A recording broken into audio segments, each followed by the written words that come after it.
ത്തിനും നടരാജന് ശേഷം ലാലേട്ടൻ്റെ മീശൂരി കാണാം. അപ്പോൾ ഇതിൽ പറയാൻ പറ്റുന്നത് അയിഞ്ഞാട്ടം അയിഞ്ഞാട്ടം. അപ്പോൾ ആ പാട്ട് ഗംഭീരമാണ്.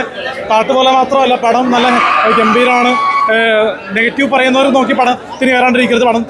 പടത്തിന് ആൾ കയറുക, ദിലീപേട്ടനെ സപ്പോർട്ട് ചെയ്യുക. കാരണം ഇപ്പം ഫെമിനിസ്റ്റുകളോടെ പോയെന്ന് എനിക്ക് ചോദിക്കാനുള്ളത്, വേറെ ചോദിക്കാനുള്ളത്. കാരണം ഇത് സ്ത്രീകൾക്കുള്ളൊരു തിരിച്ചടി കൂടിയാണ് പടം. കാരണം ഇത് പുരുഷന്മാർ കാണേണ്ട സിനിമയാണ്. ഇതിന് നായിക പ്രാധാന്യമല്ല, ഇത് പുരുഷന്റെ പ്രാധാന്യമാണ്. ദിലീപേട്ടനാണ് കിങ്, ലാലേട്ടനും വന്നോളൂ. ദിലീപേട്ടൻ മൊത്തത്തിൽ ജനപ്രിയതാണ്. പക്ഷെ OG വന്നപ്പോഴാണ്, ഒറിജിനൽ യൂണിവേഴ്സ് വന്നപ്പോഴാണ് ഗില്ലി യൂണിവേഴ്സ് ആയിരിക്കുന്നത്. അപ്പോൾ എന്തായാലും ഒരു തിരിച്ചുവരവിൻ്റെ പടം തന്നെയാണ്. ഒരു 100 കോടി ക്ലബിൽ കയറും. ധനഞ്ജയ് ശങ്കർ നല്ല രീതിയിൽ ഡയറക്ട് ചെയ്തിട്ടുണ്ട്. പിന്നെ നമ്മുടെ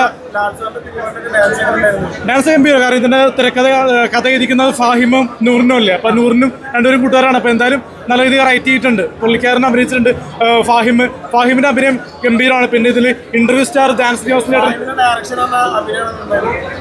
റൈറ്റർ എല്ലാം ബേസ് കൊള്ളാം. ഗംഭീരം. സിനിമറ്റോഗ്രാഫി അടിപൊളിയാണ്. അത് പ്രതീക്ഷിച്ചതിൽ സിനിമറ്റോഗ്രാഫി ഓസമായിട്ടുണ്ട്. ഇതുവരെ കാണുന്ന മലയാള സിനിമ വെച്ച് നോക്കുമ്പോൾ ഇത് ഒരു ബോളിവുഡ് ടച്ചുള്ള മൂവി, ഇംഗ്ലീഷ് സിനിമ കാണുന്ന പോലെ തന്നെ മേക്കിയിരിക്കുന്നത്. അതാണ് ഇത്രയ്ക്ക് ഹൈപ്പ് വരാനുള്ള കാരണം. ഹൈപ്പ് കയറി വന്ന പടം തന്നെയാണ് പടം.